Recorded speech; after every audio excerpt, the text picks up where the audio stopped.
Hello, this is the next numerical, that is question number 2 from the TUT.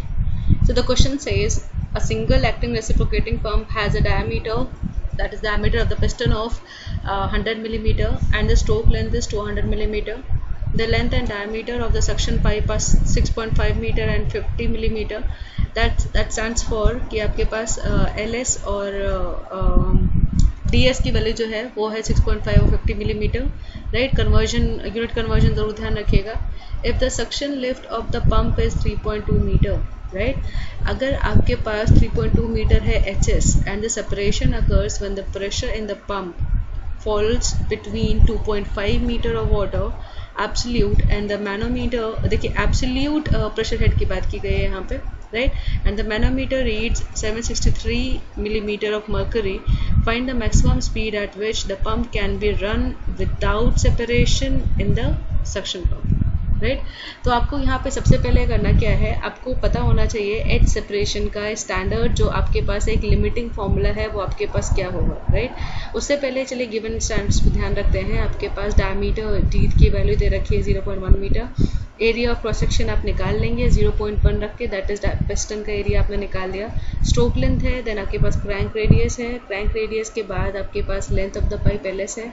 Diameter of the suction pipe है. Area of the suction pipe है, आप area of suction pipe निकाल लेंगे इसके DS के according. Right, and इसके बाद से आपके पास क्या है, आपके पास सक्शन लिफ्ट है HS और सेपरेशन हेड दे रखा है 2.5 मीटर. राइट, अभी आपके पास क्या है 2.5 metre water absolute and the manometer reads 763 millimetre of mercury. That is आपके पास जो एटमॉस्फेरिक हेड है, आपके पास सबसे पहले रिक्वायरमेंट है कि आप पहले इस एटमॉस्फेरिक हेड की वैल्यू कैलकुलेट करें. राइट, अभी इसके लिए आपको क्या करना पड़ेगा, आपको सिंपल रूल्स फॉलो करने पड़ेंगे. आपको अच्छे से पता है कि 760 millimetre of 760 millimetre of Hg जो है वो किसके बराबर होता है, वो बराबर होता है 10.33 मीटर ऑफ वाटर के. राइट, आप इस बात को याद रखिएगा. 760 मिलीमीटर ऑफ मर्करी जो है वो आपके 10.33 मीटर ऑफ वाटर के इक्विवेलेंट होता है. राइट, तो अगर आपको 763 को आपको कन्वर्ट करना है स्पेसिफिक मीटर ऑफ वाटर में, तो क्या हो जाएगा, आपके पास 763 इंटू 10.33 हो जाएगा and 760 into x will be the denominator. यहाँ पे x की वैल्यू आप निकालेंगे, दैट इज HATM की वैल्यू निकालेंगे आप. राइट, जब आप ये वैल्यू निकालेंगे तो आपके पास वैल्यूज़ कैसे आएंगे, देखिए यहाँ पे 763 इंटू 10.33 कितना हुआ 7881.7 है. राइट, अभी इसको हम डिवाइड कर लेंगे. डिवाइड किससे करेंगे, 760 से. राइट, जब 760 से हमने इसको डिवाइड किया तो हमारे पास क्या वैल्यू आई 10.37. राइट, यही है आपकी स्पेसिफिक HATM की वैल्यू जिसे आप आगे यूज़ करेंगे.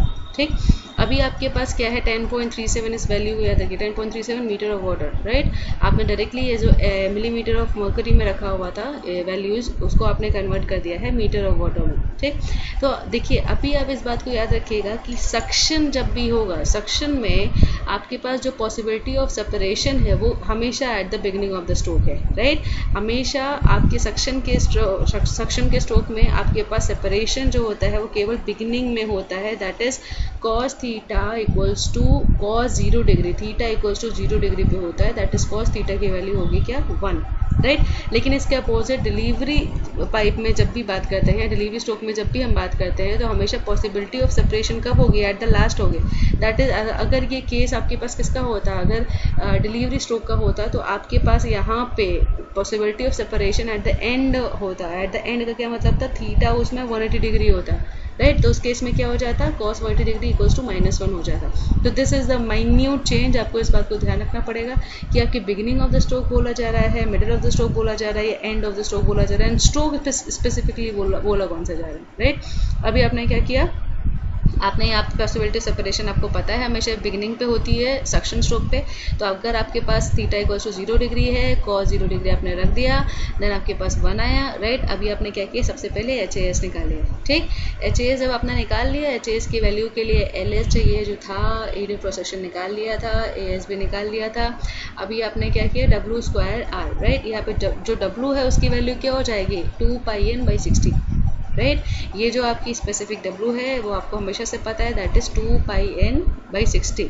अभी आपको क्या करना है, आप क्या करना है, सेपरेशन की यहाँ पे बात की गई, यहाँ पे बात किया गया है कि सेपरेशन के स्पेसिफिक केस में आपके पास क्या हो जाएगा, आपको find the maximum speed at which the pump can be run without separation, that is separation ना हो और पंप जो है वो चलता रहे। तो उसके लिए स्पेसिफिक RPM के बारे में यहाँ पे बात की गई है। उसको निकालने के लिए यहाँ पे आप क्या करेंगे, सबसे पहले आपके पास क्या होना चाहिए, आपके पास टू अवॉइड सेपरेशन आपके पास एक लिमिटिंग कंडीशन होनी चाहिए, ठीक है। आपके पास टू अवॉइड सेपरेशन ये है लिमिटिंग कंडीशन। अगर सेपरेशन आपको बचाना है तो यहाँ पे क्या जो स्पेसिफिक इक्वेशन है वो ये होगी, that is absolute pressure head at the beginning of the stroke, right. HATM आपको कितना आया था, 10.37 आया था, ठीक। HAS आपकी वैल्यू दे रखी है, HAS की वैल्यू अभी अभी आपने निकाली है, किसके टर्म्स में, W के टर्म्स में, राइट। अभी आप क्या करेंगे, HAS सेपरेशन की वैल्यू कितनी दे रखी है आपको, 2.5 मीटर दे रखी है। इस 2.5 मीटर को देखिए यहाँ पे मेंशन है, यहाँ पे separation occurs when the pressure in the pump falls below 2.5 metre of water, right. आपको यहाँ पे दे रखा है, ऑब्वियसली आपको सेपरेशन की वैल्यू दे रखी है, तो आपने सेपरेशन की वैल्यू यहाँ पुट की। अभी आपने क्या किया, एब्सोल्यूट प्रेशर हेड की वैल्यूज यहाँ पुट की। अभी आपने W के टर्म्स में वैल्यू निकाली, दैट इज 4.2 रेडियन पर सेकेंड, राइट। अभी W की वैल्यू क्या होती है, 2πn/60, तो n की वैल्यू क्या हो जाएगी, W/60, W×60/2π। अब जब आप ये वैल्यू प्लेस करेंगे तो आपके पास क्या वैल्यू आ जाएगा, 40.2 RPM, which is the final answer. Thank you.